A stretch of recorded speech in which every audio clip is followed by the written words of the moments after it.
திமுக ஆட்சி காலத்துல கடந்த ஒரு வருஷத்துல 23 லாக்அப் டெத் நடந்திருக்குன்னு உத்தரப்பிரதேஷ்ல பாஜக ஆளக்கூடிய மாநிலத்துல கடந்த ஒரு வருஷத்துல எவ்வளவு லாக்அப் டெத் நடந்திருக்குன்னு உங்களுக்கு தெரியுமா சார்? ஒரு வருஷத்துக்கு கிட்டத்தட்ட 500 லாக்அப் டெத் நடக்குது. அதெல்லாம் எனக்காவது கேள்வி கேட்டிருக்கீங்களா? மாமி என்ன சொன்ன வராங்க அப்படின்னா, நாங்க திமுக ஆட்சியில தமிழ்நாட்டுல வாழ்றோம். நாங்க திமுக நடக்கக்கூடிய கொடுமைகளை கேட்கக்கூடாது, பார்க்க கூடாது, பேசக்கூடாது. ஆனா யூபியில என்ன நடக்குது தெரியுமோனோ அப்படின்னு பேசிக்கிட்டு இருக்காங்க. என்ன சொல்ல வராங்கன்னா, யூபியில ஒரு வருஷத்துக்கு 500 கொலை நடக்குது, லாக்அப் பண்ணங்கள். அதனால இங்க 25 தான் நடக்குது. இது ஒரு பெரிய விஷயமா எடுத்துக்கிட்டு பேசுறீங்களே, உங்களுக்கு எல்லாம் வெக்கமா இல்லையா? யூபியில் நடக்கிறத போய் கேள்வி கேட்பீங்களா அப்படின்னு கேக்குறீங்களே. அக்கா, பக்கத்து வீடு பத்தி எரியுது, அடுத்து என் வீடு பத்தி எரிய போகுது. நீங்க என்ன சொல்றீங்க? பக்கத்து தெருவுல என்ன நடக்குது தெரியுமா? அந்த தெருவில் நடக்கிறத போய் கேப்பியா, அந்த தெருவில் நடக்கிறத போய் அனுப்பியா அப்படின்னு கேட்கிற மாதிரி தான் இருக்கு.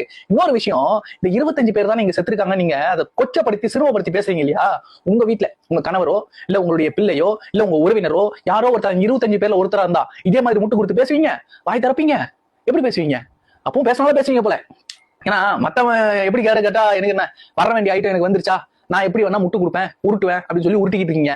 ஆனா திமுகவை முட்டு சந்தலுக்கு கொண்டு போறதுக்கு இவங்களே போதும். திமுக காரங்களே காண்டாவர அளவுக்கு தான் இவங்க பேசிக்கிட்டு இருக்காங்க. ஏன்னா இப்படி உருட்டுது இந்தம்மா அப்படின்ற மாதிரி தான் ஊட்டிக்கிட்டு இருக்காங்க.